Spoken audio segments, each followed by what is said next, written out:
mumapapiro ake ndakachengetedzwa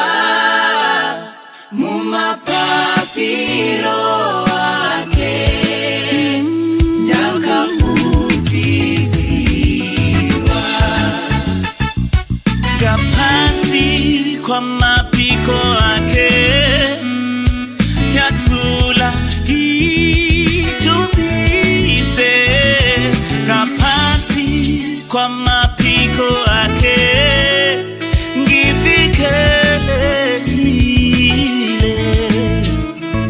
mumapapiro ake Mwari uyu ndinoimba nekudanidzira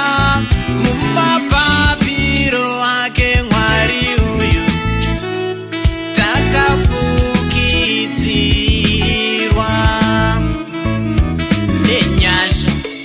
unondida Mwari rudo rwake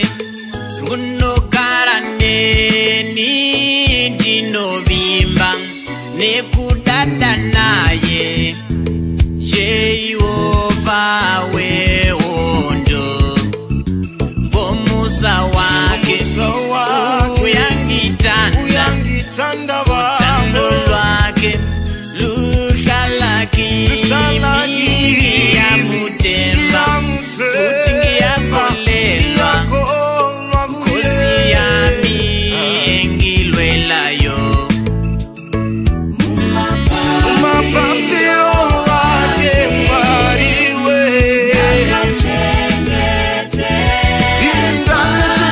ndakachengetedzwa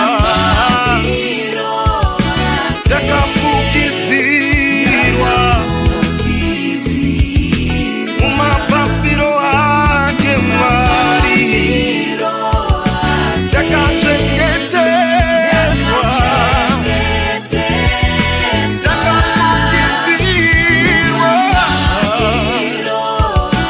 mumapapiro ake Mwari mumapapiro enyu Mwari handina chandinotya muvapo wenyu Mwari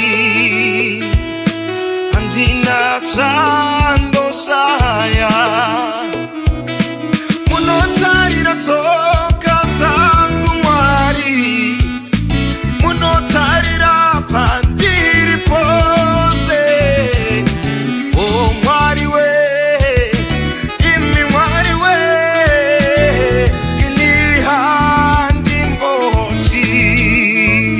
mumapapiro ake Mwari uyu ndinoimba nekudanidzira mumapapiro ake Mwari uyu